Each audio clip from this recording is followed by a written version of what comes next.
ကိုမျိုးကိုစားကားစားလက်အောက်ပြန်ပြီးတော့မရောက်စေရေးအတွက်ကိုညီညီညွတ်ညွတ်ကြီးနဲ့လှုပ်ဆောင်တဲ့အပိုင်းကြီးပို့ပြီးတွေ့လာရတယ်အဲ့ဒါတကယ်မိုက်ပေါ့နော်စစ်ကောင်စီကလည်းဒီမိုးကုန်းနဲ့မိုးမိတ်ကိုတေးလောက်အောင်ပြန်လို့ကျင်တာပေါ့နော်ဘာလို့လဲဆိုတော့ဒီမှာရှိတဲ့အကျိုးစီးပွားကနည်းနည်းနှုံမှမဟုတ်တာတနေ့ကိုဒါအမေရိကန်ဒေါ်လာတန်ရာနဲ့ချီပြီးတော့တယန်ဇာသားတွေထွက်ရှိနေတဲ့နေရာဖြစ်တယ်အဲဒါကြတော့ဒီနေရာကိုတော်လိုင်းတပ်ဖွဲ့တွေကစိုးမိုးထားတာထိန်းချုပ်ထားတာဆိုရင်စစ်ကောင်စီကအရန်အထိနာလောလောဆယ်မှာသူလဲဒါကျွန်တော်တော်လိုင်းမှာလဲဒါလိုအပ်ချက်တွေရှိတယ်အဲ့လိုအပ်ချက်တွေကိုဖြည့်တင်းနိုင်ဖို့ငွေကြေးကလည်းအရန်လိုအပ်တယ်အဲ့လိုအပ်တာဒါကျွန်တော်တပ်ဖွဲ့တွေမဟုတ်ဘူးစစ်ကောင်စီလည်းလိုအပ်တယ်စစ်ကောင်စီကသူ့ပြည်သူ့ဗန္ဒာငွေဘလို့ပဲဖင်ခုထိုင်တာပေါ့နော်သူအခုရင်ဆိုင်ကြုံတွေ့နေရတဲ့စစ်မျက်နှာတွေကသူ့တက်မှာတခါမှမကြုံဘူးတဲ့စစ်မျက်နှာမျိုးကိုသူရင်ဆိုင်နေရတယ်နည်းနည်းနှုံမှမဟုတ်တာနေရာတိုင်းမှာရှိတယ်သူ့အတွက်ဘယ်နေရာပဲသွားလဲသူ့တက်ထဲမှာနေရင်ကိုပဲဒါစစ်ကောင်စီအတွက်ကစစ်မြေပြင်ဖြစ်နေတာအဲကြောင့်သူ့အနေနဲ့အတုံးစည်းကပို့ပြီးတော့လိုတယ်ပို့ပြီးတော့ကိုလိုအပ်တယ်ကျွန်တော်တို့တော်လိုင်းတပ်ဖွဲ့တက်ကိုပို့လိုအပ်တယ်ဒီကောင်ကအဖွဲ့အစည်းပို့ကြီးတယ်ရန်ညာဘာညာအကုန်လုံးပေါ့နော်သူ့မှာရှိထားတဲ့ဒါလက်ယုံတက်တွေကအစပေါ့နော်အများကြီးတက်တွေကအစအများကြီးရှိတာဖြစ်တဲ့အတွက်သူကပို့ပြီးတော့လိုအပ်သေးတယ်ပေါ့နော်အဲ့တော့ဒီလိုမျိုးဒါအကျိုးစီးပွားအများကြီးရှိပါတယ်ဆိုတော့မိုးကုတ်ကိုတော်လိုင်းတပ်ဖွဲ့တွေကအခုလိုထိန်းချုပ်ထားတာသူကမလိုလားသူ့အတွက်အကျိုးစီးပွားအရန်ထိကြိုက်တယ်ပေါ့နော်နောက်ထပ်ပို့ဆိုးတာပါလဲဆိုတော့ဒီကထွက်ရှိတဲ့အကျိုးစီးပွားဒါအခွန်ဘာညာပေါ့နော်ဒါဒီငွေကြေးကအစတော်လိုင်းတပ်ဖွဲ့တွေကရရှိပြီးတော့တော်လိုင်းအတွက်စီးဆင်းတာမျိုးတွေဒါမျိုးတွေလုံနိုင်တဲ့အခါတပ်ဖွဲ့တွေကပို့ပြီးတော့တောင့်တင်းလာတာတွေပို့ပြီးတော့အင်အားများလာတာတွေလက်နက်ခဲယံပို့ပြီးတော့ပြည့်စုံလာတာမျိုးတွေကိုဒီကောင်ကမလိုလားဘူးအဲ့လိုဖြစ်မှ तू အသေးကြောက်တယ်လောလောဆယ်မှာပြီးရင် तू ဘာကြောင့်လိုချင်တာလဲဆိုတော့ဒီ तू ကြေညာထားတဲ့ရွေးကောက်ပွဲကလည်းတဖြည်းဖြည်းနှီးကပ်လာပြီပေါ့နော်အဲ့ရွေးကောက်ပွဲကာလမှာ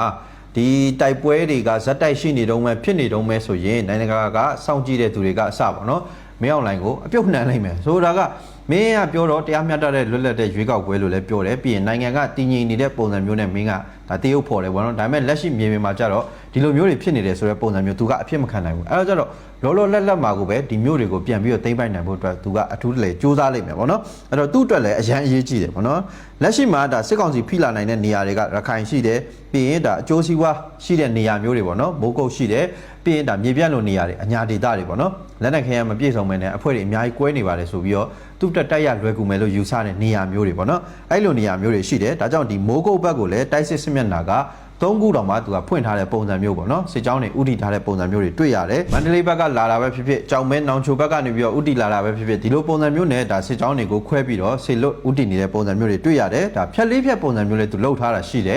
်အဓိကတော့ဒီလမ်းစုံလမ်းကွာနေရာမျိုးတွေကိုဖော်တော်လိုလမ်းစုံမျိုးတွေပေါ့နော်အဲ့လိုနေရာမျိုးတွေကိုပိတ်ဆို့ပြီးတော့တော်လိုင်းတပ်ဖွဲ့တွေစီကိုဒါလက်နက်ခဲယမ်းစီးဆင်းမှုအပိုင်းတွေကစကန့်သက်နိုင်အောင်သူစူးစမ်းနေတာရှိတယ်တချို့ကလည်းပြောကြတယ်ပေါ့နော်ဒါအမြင်တွေကတော့အမျိုးမျိုးရှိတာပေါ့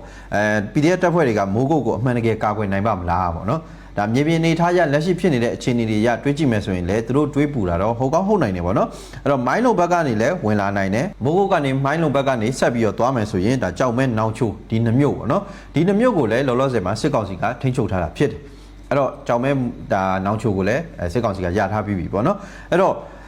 ့တစ်ဖက်မှာလည်းမန္တလေးဘက်ကနေလာမယ်ဆိုရင်မန္တလေးလမ်းဟောင်းဘက်ကနေလာမယ်ဆိုရင်ဒီဖော်တော်လမ်းဆောင်အဲ့ဖော်တော်လမ်းဆောင်ကလည်းမိုးကုတ်အတွက်အဓိကအချက်ချာကြတဲ့နေရာတစ်ခုဖြစ်တယ်ဒီဖော်တော်လမ်းဆောင်ကနေပဲနေရာပေါင်းစုံကိုတွားလို့ရအောင်ဒါလမ်းဆောင်လမ်းကွာကြီးဖြစ်တဲ့အတွက်ပေါ့နော်စစ်ကောင်စီကဒီနေရာကိုအတဲအတန်ဒီရက်ပိုင်းထဲမှာဒါထိန်းချုပ်နိုင်ဖို့အတွက်စူးစမ်းခဲ့တာဖြစ်တယ်ဒါပေမဲ့လည်းဒါမြေပြင်မှာတော့ပေါ့နော်ဒါသူတို့ပြန်ကိုပြန်ပုံစံမျိုးတွေတော့ရှိတယ်ပြီးတော့တော်လိုင်းတပ်ဖွဲ့တွေကလည်းဒီနေရာကိုလက်မလွတ်ရရေးပြီးရင်ဆုံးရှုံးတဲ့နေရာကိုပြန်ရရေးတဲတန်ပြန်စူးစမ်းနေတာရှိတယ်ဒါလည်းဆိုတော့ဒီနေရာကလမ်းဆောင်လမ်းကွာဖြစ်တဲ့အပြင်မိုးကုတ်ကိုဆက်ပြီးတော့ပိတ်နိုင်ဖို့အတွက်ပေါ့နော်ဒီနေရာကအရေးကြီးတယ်အဲဒါကြောင့်မလို့ဒါစစ်ကောင်စီကလည်းအရယူတယ်ဒါရှေ့ရက်ပိုင်းတွေမှာစစ်ကောင်စီကပြန်ပြီးတော့ထိန်းချုပ်နိုင်တယ်ဆိုပြီးတော့သတင်းတွေထွက်ခဲ့တယ်ဒါပေမဲ့လည်းဒါတော်လိုင်းတပ်ဖွဲ့တွေကလည်းလုံးဝကြီးစုပ်ခွာပေးလိုက်ရတဲ့ပုံစံမျိုးမဟုတ်ဘဲနဲ့အဲ့နေရာကိုပြန်ရဖို့ကိုစ조사ရင်းနဲ့အဲ့နာကဒါတာဝါတိုင်းကုန်းဆိုတဲ့ဒါစကန်ကုန်းတစ်ခုကိုလည်းပြန်ပြီးတော့သိမ်းပိုက်နိုင်ခဲ့တယ်အဲ့တော့မြေပြင်မှာတော့ဟိုဘက်ကအရေးတာလိုက်ဒီဘက်ကအရေးတာလိုက်ဆိုတဲ့ပုံစံမျိုးတွေတော့ရှိနေတော့မယ်ပေါ့နော်အဲ့တော့ရက်တွေကြာလာတယ်စစ်ကောင်စီတော့ပို့ပြီးတော့အသေးအတန်ဖြစ်လာတယ်ဒါပေမဲ့မြေပြင်ကတော်လိုင်းတပ်ဖွဲ့တွေကလည်းလုံးဝလက်မလျှော့ပဲနဲ့ဒါအားတင်းပြီးတော့ကြော်ဖြတ်နေကြရရှိတယ်တိုက်ပွဲဝင်နေကြတယ်ရှိတယ်ပေါ့နော်အဲ့တော့ဒီနေရာတွေကိုစစ်ကောင်စီကထိန်းချုပ်ထားနိုင်တယ်ဆိုရင်ဒါမိုးကုတ်ကိုသူကစီးမိသလိုပုံစံမျိုးတွေဖြစ်နေလိမ့်မယ်ပေါ့နော်ပြီးတော့ဒါမိုးကုတ်ရဲ့မြေအနေထားက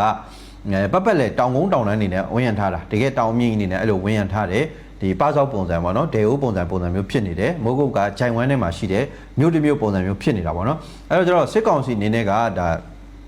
ဒီတောင်ကျောတွေအထိကိုပေါ့နော်မြေနေထားရရောက်လာဖို့အတွက်ဆိုရင်ချို့ပိုင်းတွေမှာမလွယ်ကူသေးဘူးလို့လည်းပြောရမှာပေါ့နော်ပြီးတော့ဒီရက်ပိုင်းထဲမှာကိုပဲမိုးကအဆက်မပြတ်ရွာသွန်းထားတာဖြစ်တဲ့အတွက်ပေါ့နော်နှစ်ဖက်တပ်တွေအတွက်တော်တော်လေးခက်ခဲတဲ့အနေအထားတော့ရှိနေအောင်မယ်